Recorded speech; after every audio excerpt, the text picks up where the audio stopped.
Thank you, guys. Well, thank you, everybody, for taking a couple of minutes of your time to be introduced to or updated, if you're already introduced to our interesting lithium story in Canada, Quebec. We're called the Nemaska Lithium. We're a hard rock lithium project based in the province of Quebec, Canada. Currently trading under the TSX main board, also OTC QX, roughly 600 million Canadian market cap. So I'll briefly introduce you. Of course, I'm the founder, I'm the president. I'm very optimistic about this project. So you're warned, I'll be making forward-looking statements.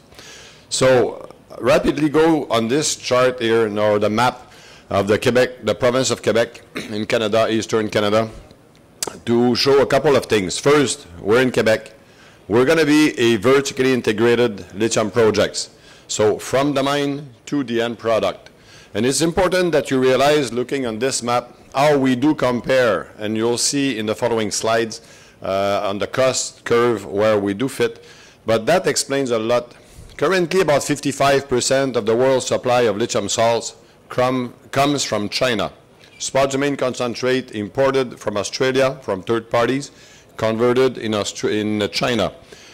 We do compare very well if you look at the logistic, because you have the mine and the conversion capacity owned by the same company and transformed in the same province. So obviously, logistic-wise, it's less expensive, and obviously you're taking all of the profits of the high margin of the transformation.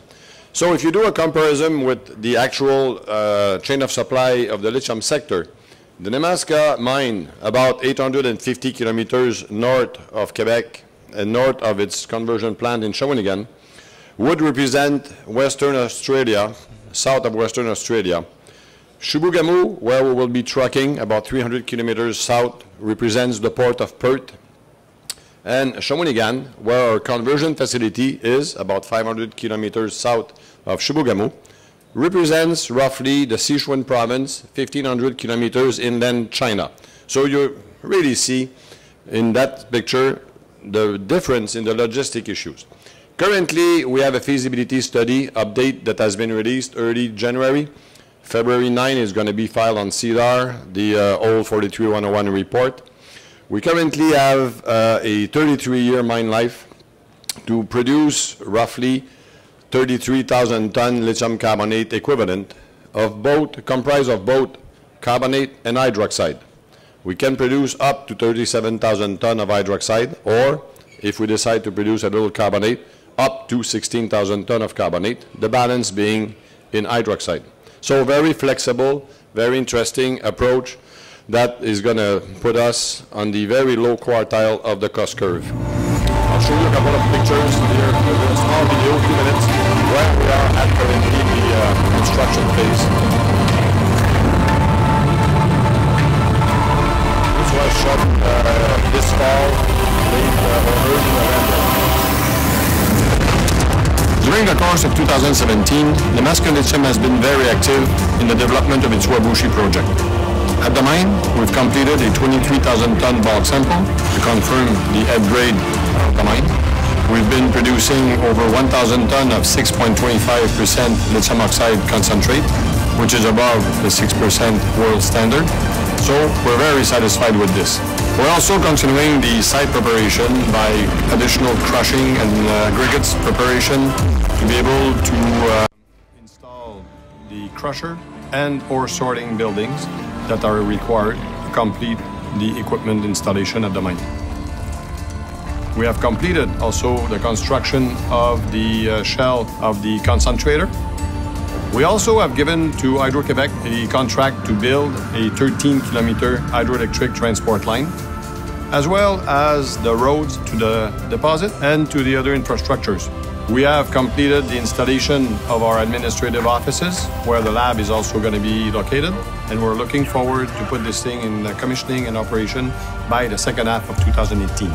Concerning Shawinigan, we've been able to complete the construction and commissioning of the Phase 1 plant, our small demonstration plant aiming at qualifying our product, high-quality, high-purity lithium hydroxide, with our actual off-takers and potential other clients. We are meeting all of the high-quality specs required by cathode material producers, and we're very, very proud of that achievement. Concerning the commercial hydromet plant, we have been given access to the 2 buildings where we'll install the plant, and we are now quite confident that it will be commissioned in the second half of 2019.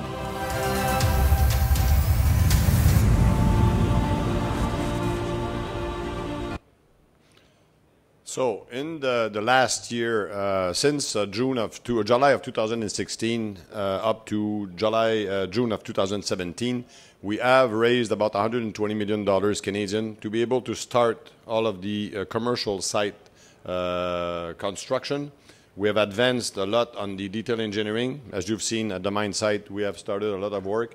And currently are working actively on completing the $700 million project financing to put this thing into high-speed production construction to be able to meet the schedule.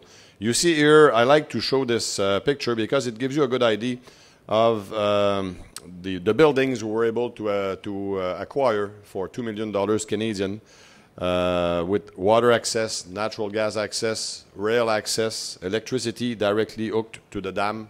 We're going to be taking about 40 to 50 megawatt of electricity on that conversion plant, the commercial plant. So a lot of electricity that is available. And you see to the left, and that's why we're able to rapidly build and operate, commission and operate the phase 1 plant because these buildings were already available and ready to install our equipment. So like I said, we recently updated the feasibility study. So 33-year mine life, before it was 26 years. So we were able, with 2016-2017 drilling campaign, to increase the reserves to 37 million tons. It's a very interesting project. We're using $14,000 as a sales price of hydroxide and $9,500 to $12,000 over time on the carbonate side for the sales price, 0.77 for one for the Canadian exchange rate with the US. And that gives us a very interesting value after tax, net present value of US $1.8 billion with the after tax IRR of 30.5%. Very, very interesting story. 801 million or 616 million US dollars as the capex that still remains to be invested.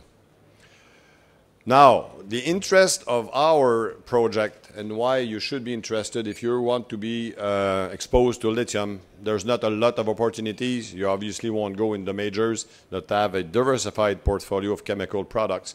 You won't go to the Shenzhen exchange to get Tianqi or Ganfeng, who are straight players in the lithium space.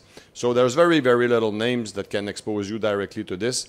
And what's important, I was hearing the panelists before, somebody talking about the possibility of an oversupply or asking the question of an oversupply. When you take that into consideration, you want to see where my project is located as far as the production cost is concerned. This has been prepared by Roskill. All of you know about Roskill. It's updated at the end of 2017, where we do fit in the cost curve of producing lithium hydroxide. So you see we're far left, ahead of the Chilean Albemarle and SQM. The reason is very simple. There's a myth that brines are cheaper than hard rock, and this is based on the fact that previously you could only compare a fully integrated producer like SQM or Rockwood, now Albemarle, with a non-integrated group of Chinese that were dependent on importing the raw material from China. So you see that the vertically integrated approach, like we have, gives us the ability to compete very well in the lowest quartile of the production cost, comparing very well with the Chilean low-cost producers. So we are confident that we can play even if there is an oversupply coming to the market. So I only have a couple of minutes. We trade about on the 650 million Canadian market cap. We're a still a widely held company. No major shareholders. The largest shareholder, single shareholder, is the Quebec government at about 8%. A lot of institutions have come to join us since July of 2016. We've got over 45, 50 of these institutions, all following and supporting the stock, and they're going to be involved in the project financing.